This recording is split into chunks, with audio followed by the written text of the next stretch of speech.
Checking of the blast wheel assembly. Looking up into the chute. First we check for any debris around the magnets. So any kind of screws, washers, nails need to be removed, as if they was to go into the blast wheel, they would shatter the blast wheel and then the machine wouldn't be able to operate. So the only thing remaining on the magnets should be shot, as that acts as a seal. Looking up into the chute, you'll see the impeller. Once again, checking for any debris or any foreign bodies, as this could hamper the performance of the machine.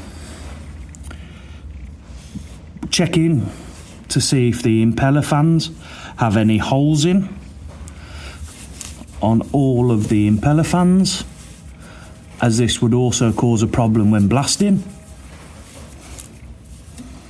And then also checking the wear, so these impellers will be squared, and as you blast you will wear the impeller, making sure that it hasn't fully worn through or it hasn't gone past around about 60% worth of wear.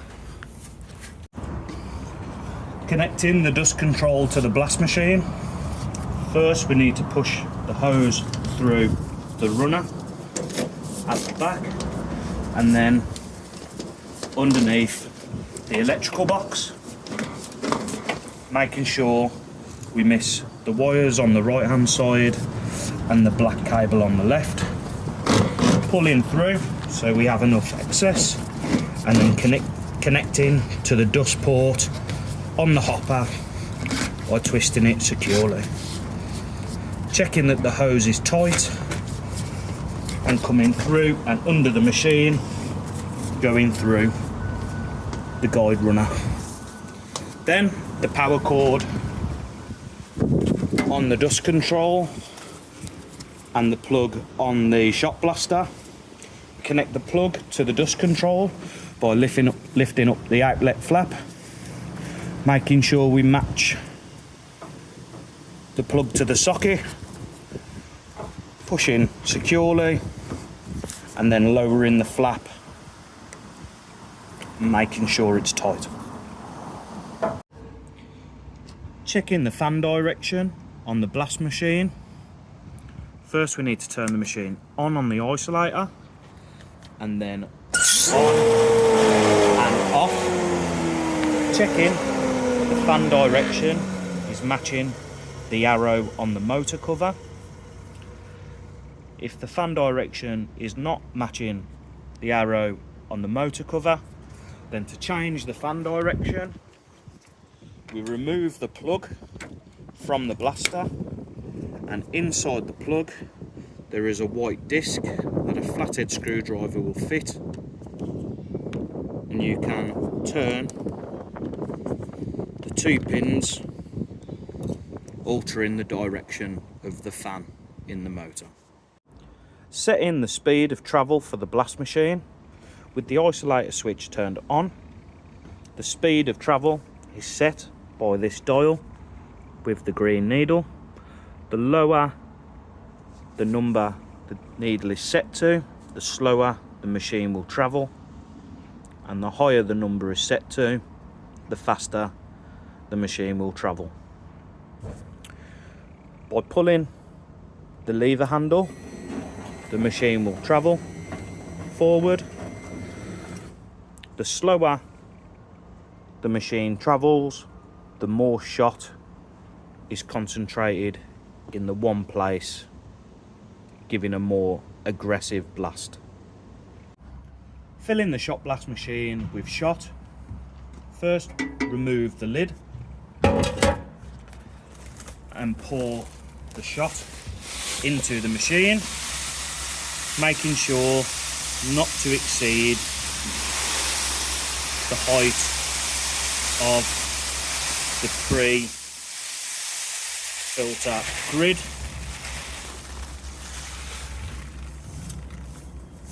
And this is because when we pull out the grid, you can see if any debris is in with the shot. If you need to mix chilled iron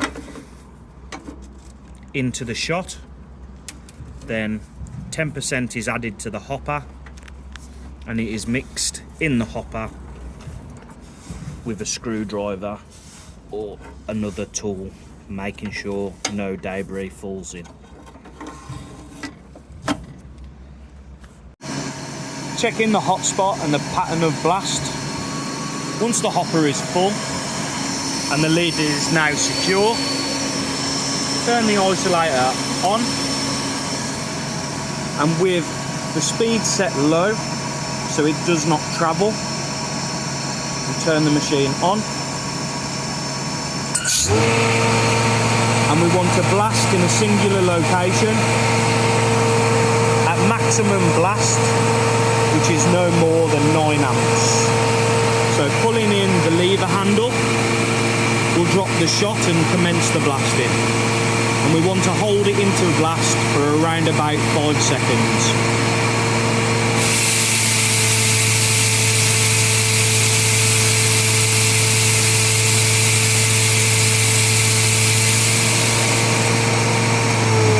Turning the machine off.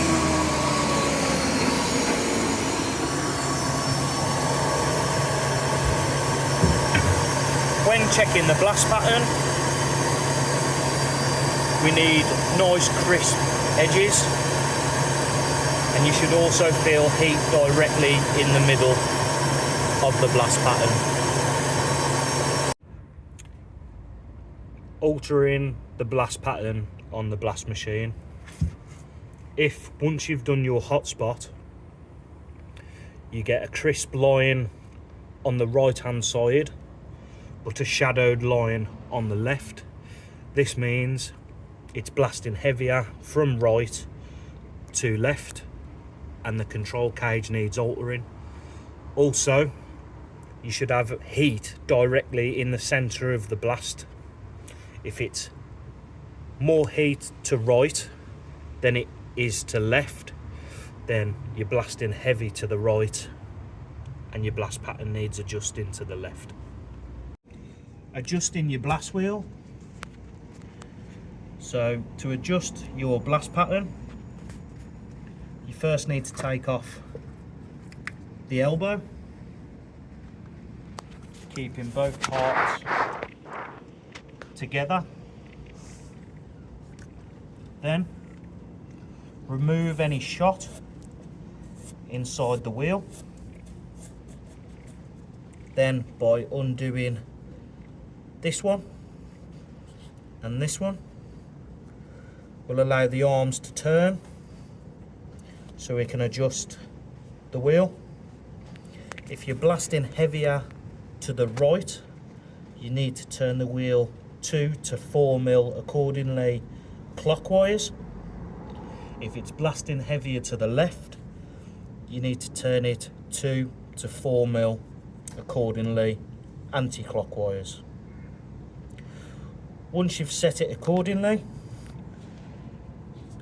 you recenter the wheel by making sure the gap around the wheel is equal all the way round, and then by repositioning these arms by tightening down the 2 nuts. Once this is all tight and secure, refit your elbow, making sure the cowling on the top covers the blast mechanism here. So with the isolator turned on, we turn the machine on by pressing down the black switch.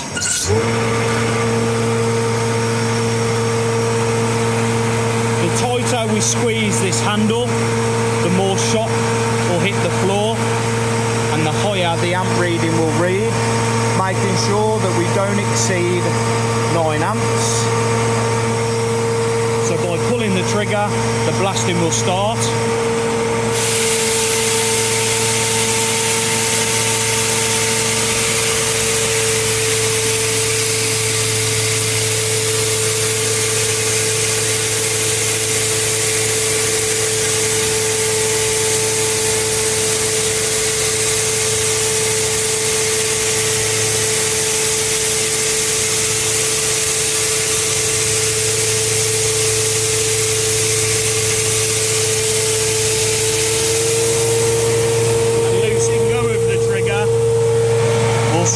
machine from travelling, then we press the red switch to turn the machine off. Finding the sweet spot of your blast. So as you can see on the left hand side, there's still rust contaminant on the blast. And on the right hand side, it's a lot cleaner blast. On the left hand side, I was pulling the maximum ampage, which is 9, but I was travelling a little too fast for the surface. That's why it's left rust contaminant inside the blast.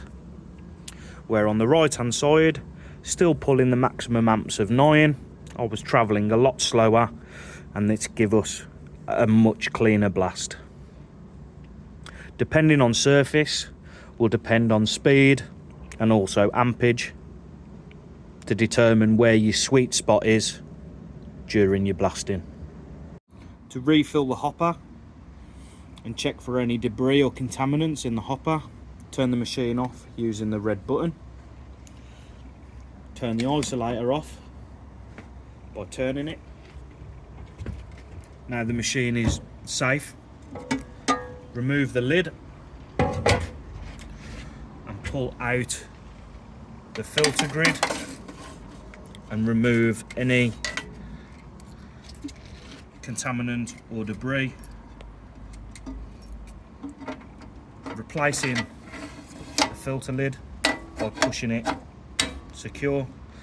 This is why we never fill the hopper above the pre-filter grid, so we can see any debris that's in the hopper, and also removing the grid without losing any shot out of the hopper.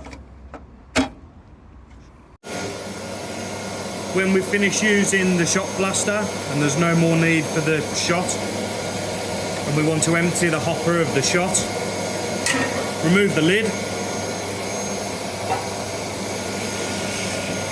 and with a vacuum or the dust control unit, vacuum up and around, taking away any shot. Removing this by turning it and pulling it up.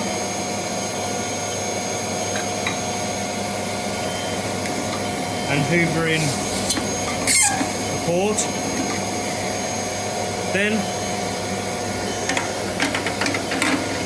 removing the grid and hoovering any debris out, and emptying into a bin.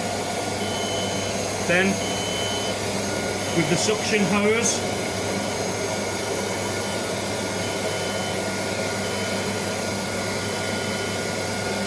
you want to hoover away any waste shot, making sure the hopper is empty for when returning from hire. Common faults are found on site. I found that the lid has not been seated correctly, so the shot blaster isn't performing. Always make sure the lid is seated and secure. Another fault is the direction of the fan doesn't match the direction of the arrow. This is another common fault. The fan direction should always be checked when changing a power source or adding or taking an extension lead away from the power source.